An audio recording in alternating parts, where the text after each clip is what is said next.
Smoking causes cancer. Smoking kills. புகைப்பிடித்தல் புற்றுநோயை உண்டாக்கும் மற்றும் உயிரை கொல்லும். Fake turmeric causes cancer. Turmeric kills. மஞ்சள் போன்ற ஒரு பொருளை பயன்படுத்துவது புற்றுநோயை உருவாக்கும் மற்றும் உயிரை கொல்லும்.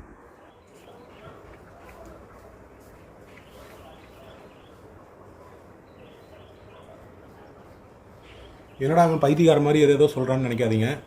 இதில் ஒரு பெரிய உள்ளர்த்தம் இருக்குது. எனக்கு இன்றைக்கி சண்டே வேறு, வெளியே நிறையா பர்ச்சேஸ் இருக்குது, வெளியும் போகணும். போய்கிட்டே பேசலாமா? உங்களுக்கு டீட்டெயிலாக நான் சொல்கிறேன், வாங்க போகலாம். நான் இந்த வீடியோவோட இன்ட்ரொடக்ஷனாக கொடுத்த ஷார்ட்ஸில் சொன்ன மாதிரியே நாங்கள் பயணங்கள் அதிகமாக, குறிப்பாக இந்த இருசக்கர வாகனங்களில் பயணம் செய்கிறதுனால எங்களுக்கு சூடு பிடிச்சிக்குது அடிக்கடி. அதுவும் இல்லாமல் இப்போ கிளைமேட் சேஞ்ச் ஆகுது இல்லையா, வெயில் காலத்துலேருந்து மழை காலத்துக்கு மாறும்போது இன்ஃபெக்ஷன்ஸ் நிறையா ஆகுது. அப்படி இன்ஃபெக்ஷன் ஆகும்போது நான் மஞ்சத்தூளை மோரில் கலந்து சாப்பிடுவேன். அப்படி சாப்பிடும்போது வயிற்றில் எந்த இன்ஃபெக்ஷன் இருந்தாலும் சரியாக போயிடும். அதை உங்களுக்கு சொல்லணுங்கிறதுக்காக தான் இந்த வீடியோவை எடுக்க ஆரம்பித்தேன். ஆனால் நான் அந்த மஞ்சத்தூளை பற்றி நான் யோசிக்கும் போது சில விஷயங்கள் என் மனசில் வந்துச்சு. அதை சொல்லணுங்கிறதான் இந்த வீடியோவோட முக்கியமான நோக்கம். இந்த வீடியோவை ஸ்கிப் பண்ணாமல் கடைசி வரைக்கும் பாருங்கள், சரியா? ஒரு வழியாக இன்றைக்கி ஞாயிற்றுக்கிழமை செய்ய வேண்டிய வேலைகள்லாம் செஞ்சு முடிச்சாச்சு. இப்போ நம்ம நேராக வீடியோக்குள்ளே போவோம். கிளைமேட் இங்கே சூப்பராக இருக்குங்க. கோயம்புத்தூரில் மழை வர மாதிரி இருக்குது. காலையில் ஒரு 11 மணி. இப்போது மழை நல்லா ஏறி நிற்கிது. சரி, மழை வரதுக்குள்ளே நான் இந்த வீடியோவில் என்னென்ன பேசணுமோ உங்கள்கிட்ட பேசிட்டு போயிடுறேன். ஏன்னா நான் கீழே போனேன்னா பாப்பா இருக்கா, நிறையா டிஸ்டர்பன்ஸ் ஆகுதுனால பேச முடியாது. என்னென்ன சொல்லணுமோ அதெல்லாம் உங்கள்கிட்ட சொல்லிடுறேன், சரிங்களா? வாங்க வீடியோக்குள்ளே போகலாம். ஏன்னா என் சேனலை சப்ஸ்கிரைப் செஞ்ச பாவத்துக்காக இவன் என்ன சொன்னாலும் கேட்டுட்டு இருக்கணுமா அப்படின்லாம் யோசிக்காதீங்க. நான் சொல்கிறது உங்களுக்கு உண்மையை தான் சொல்கிறேன். என் மனசில் எது சரின்னு பட்டுச்சோ அதை மட்டும்தான் சொல்கிறேன். இந்த வீடியோவோட ஸ்டார்டிங்கில் உங்களுக்கு காமிச்சதெல்லாம் பார்த்தீங்கன்னா உங்களை பயமுறுத்துறதுக்காகவோ இல்லை ஒரு அட்டென்ஷனை க்ரியேட் பண்ணி உங்களை இந்த வீடியோவை பார்க்க வைக்கணும் அப்படிங்கிறதுக்காகவோ இல்லை, கண்டிப்பாக கிடையாது. நான் எனக்கு எது சரின்னு படுதோ அதை நான் உங்கள்கிட்ட பகிர்ந்துக்கணும்னு நினைக்கிறேன். ஏன்னா விவசாயம், அதுவும் இயற்கை விவசாயம் செய்ய ஆரம்பித்ததுக்கு அப்புறமா நிறையா விஷயங்கள் எங்களுக்கு இந்த விவசாயத்தை விளைபொருட்களை விற்று போகும்போது மார்க்கெட்டில் நடக்கிற விஷயங்களெல்லாம் பார்க்குறோம் இல்லைங்களா, அது எல்லாத்தையும் உங்கள்கிட்ட பகிர்ந்துக்கணும் அப்படிங்கிறது என்னோட ஒரு விருப்பமாக இருக்குது. காரணம் என்னென்னா, நடக்கிற விஷயங்கள் அவ்வளோ ஒரு இயல்புக்கு மாறின விஷயமா இருக்குது. இப்போ பொதுவாக நான் இந்த வீடியோவில் உங்களுக்கு மஞ்சளை பற்றி சொல்கிறேன் இல்லையா. மஞ்சள் அப்படிங்கிறது இந்த கொரோனாக்கு அப்புறம், அதாவது இந்த கோவிடுக்கு அப்புறமா பார்த்திங்கன்னா மஞ்சள் அப்படிங்கிறது உணவுப் பொருளை தாண்டி ஒரு மருத்துவத்துக்குள்ளே போயிடுச்சு. அப்படி இருக்கிறப்போ உடம்புல இன்ஃபெக்ஷன் வந்தாலும் சரி, இல்லை ஒரு வெட்டுக்காயம் ஏற்பட்டாலும் சரி, இல்லை வேறு எந்த சின்ன சின்ன மருத்துவமாக இருந்தாலும் சரி, மஞ்சள் பொருளை நாம் ஒரு அத்தியாவசிய பொருள் மாதிரியே பார்க்க ஆரம்பிச்சிட்டோம். அதை நம்ம பயன்படுத்தவும் செய்கிறோம்.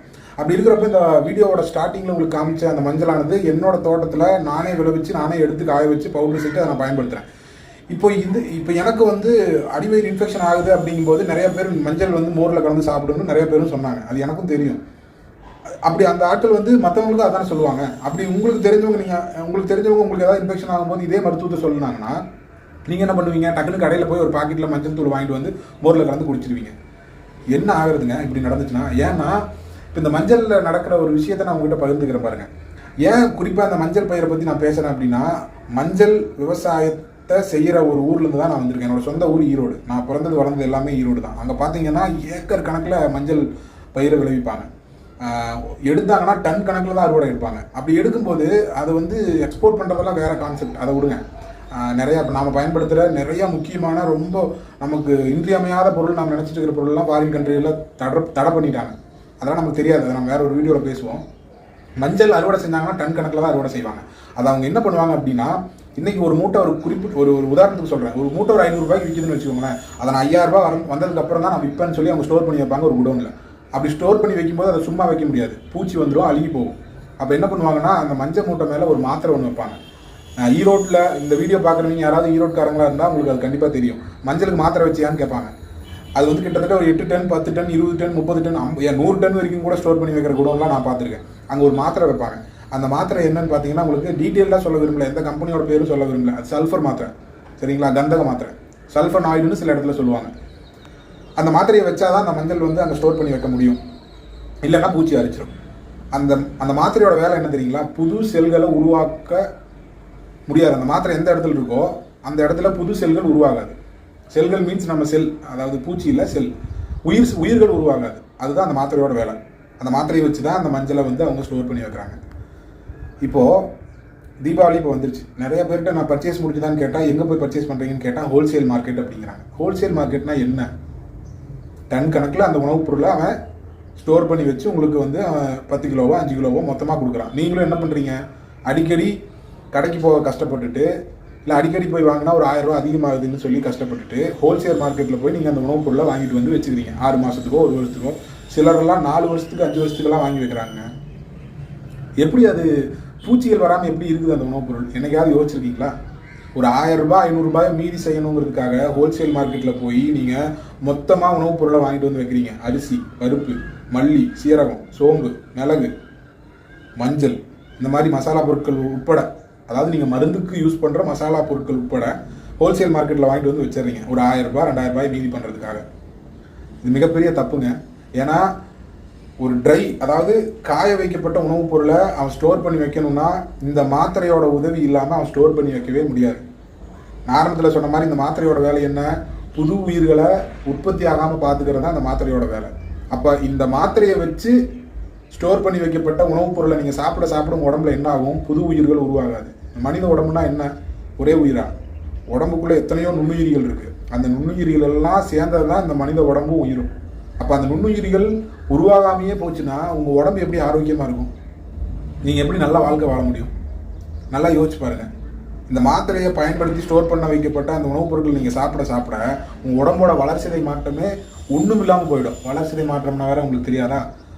மெட்டபாலிசம்னு சொல்லிக்கலாம், சரிங்களா? மெட்டபாலிசம் உங்கள் உடம்புல நடக்கவே நடக்காது. மெட்டபாலிசம்னா என்ன? பழைய செல்கள் இறந்து போய் அது ரிமூவ் ஆகணும், புது செல்கள் அங்கே உருவாகணும். நம்ம உடம்புல தோல்லேருந்து, இதயத்திலிருந்து, கிட்னிலேருந்து, லிவர்லேருந்து எல்லா உறுப்புகளுக்கும் இதுதான் வந்து ரூல். புது செல் உருவாகணும், பழைய செல் அங்கேருந்து கழிஞ்சு போகணும். இதுதான் ரூல். அப்படி இருந்தால் மட்டும்தான் நீங்கள் ஆரோக்கியமாக இருக்க முடியும், வளர்ந்து வர முடியும். இப்போ நீங்கள் இந்த உணவுப் பொருட்களை சாப்பிட என்ன ஆகும்னா பழைய செல்கள் இறந்துடும், புது செல்கள் உருவாகாது. அப்போ என்ன ஆகும்னா இறந்த செல்கள் அதே இடத்துல தங்கும். இறந்த செல்கள் அதே இடத்துல தங்குனா என்ன ஆகும்? கட்டிகள் உருவாகும். கட்டினா என்னன்னு புரியுதா உங்களுக்கு? இப்போ ரீசெண்டாக சில ஸ்டடீஸ் நான் படித்தேன். அது யார் என்னன்னு எதையுமே என்னால் ஓப்பனாக சொல்ல முடியலைங்க. காரணம் என்னென்னா நான் இப்போ உங்களுக்கு யூடியூப்பில் போடுறேன். இது நான் வந்து ஒரு இணையதளத்தில் ஒரு விஷயங்கள் பேசும்போது எனக்குன்னு சில கிரிட்டீரியா இருக்குது. அதுக்குள்ளே தான் நான் பேசிக்கணும். யாரையும் நான் ஓப்பனாக வந்து தாக்கி பேச முடியாது. அது ஓப்பனாக என்னால் ப்ரூஃபும் கொடுக்க முடியாது. உங்கள் கையில் ஃபோன் இருக்குல்ல, நீங்கள் போய் சர்ச் பண்ணி பாருங்கள். இந்த விஷயத்தை பற்றி நீங்கள் சர்ச் பண்ண ஆரம்பித்தாவே உங்களுக்கு நான் எதை பற்றி பேசுகிறேங்கிறது உங்களுக்கு தெளிவாக தெரிய ஆரம்பிச்சிடும், சரிங்களா? எனக்கு இப்போ 32 வயசு ஆகுது, சரிங்களா? 33 ஆகுது. என்னோட சின்ன வயசில் எங்கள் வீட்டில் அரிசி மூட்டையோ பருப்பு மூட்டையோ வாங்கி வச்சாங்கன்னா வாங்கி வச்ச ஒரு வாரம் 10 நாள்லேயே அந்த மூட்டைக்குள்ளே செல்லு பூச்சின்னு ஒரு பூச்சி வரும். எங்கள் வட்டாரத்தில் செல்லு பூச்சின்னு சொல்லுவோம். உங்கள் ஊரில் எப்படி சொல்கிறாங்கன்னு தெரியல. பேனே கொஞ்சம் பெருசாக இருந்தால் எப்படி இருக்கும்? அந்த பூச்சி வந்துடும். நீங்கள் எங்கே வச்சிங்கனாலும் வந்துடும். காரணம் என்னென்னா அந்த உணவுல உயிர் இருந்துச்சு, உயிர்கள் உருவாகக்கூடிய தகுதி இருந்துச்சு அந்த உடம்புல.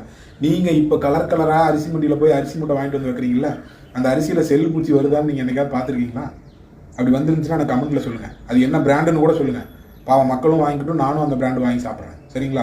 அந்த பூச்சி இப்போ எந்த உணவுப் பொருட்களும் வரதை நான் பார்க்கவே இல்லை. காரணம் என்னென்னா இந்த சல்ஃபர் மாத்திரை. ஏன்னா இவ்வளோ படிச்சிருக்கோம், இவ்வளோ தூரம் நம்ம ஃபோன் யூஸ் பண்ணுறோம், இன்டர்நெட் யூஸ் பண்ணுறோம், உலக அறிவு இவ்வளோ வளர்த்துக்கிட்டு இருக்கோம். அப்படி இருக்கிறப்ப நம்ம எப்படி இருக்கணும்? இந்த விஷயத்தை கூட நம்ம கற்றுக்கலன்னா எப்படி? எனக்கு தெரிஞ்ச விஷயத்தை நான் உங்ககிட்ட பகிர்ந்துக்கிறேன். தயவு செஞ்சு கடைக்கு போக சங்கடப்பட்டுட்டோ இல்லை ஒரு 1000-500 மிச்சம் பண்ணுறேன்னு நினச்சிக்கிட்டோ மொத்தமாக உணவுப் பொருட்களை வாங்கி வைக்காதீங்க. அது எதுவாக இருந்தாலும் சரி, உங்கள் உடம்பாக இருந்தாலும் சரி, உங்கள் வீடாக இருந்தாலும் சரி, உங்களுக்கு தேவைக்கு மீறி ஒரு பொருள் சேரும்போது அது நோயைத்தான் உருவாக்கும். உடம்புல சேர்ந்தாலும் அது நோயை உருவாக்கும், உங்கள் வீட்டில் நீங்கள் சேர்த்து வச்சாலும் அது நோயை உருவாக்கும், சரிங்களா? அப்போ நீங்கள் என்ன சரி இப்போ நாங்கள் என்ன பண்ணட்டும்னு நீங்கள் கேட்குறது எனக்கு தெளிவாக தெரியுது. நீங்கள் வாழ்கிற ஒவ்வொரு ஊர்லேயும் உங்கள் பக்கத்தில் யாரோ ஒருத்தர் இயற்கை விவசாயம் செய்வாங்க. தயவு செஞ்சு நீங்கள் நேரம் வேஸ்ட் ஆனாலும் பரவாயில்ல, தயவு செஞ்சு அவங்கள போய் பாருங்கள். அவங்கக்கிட்ட என்னென்ன பொருட்கள் விளையுதுன்னு சொல்லி கேட்டு அவங்கக்கிட்ட வாங்குங்க. இது இயற்கை விவசாயிகளை வாழ வைக்கிறதுக்காக நான் சொல்லலை.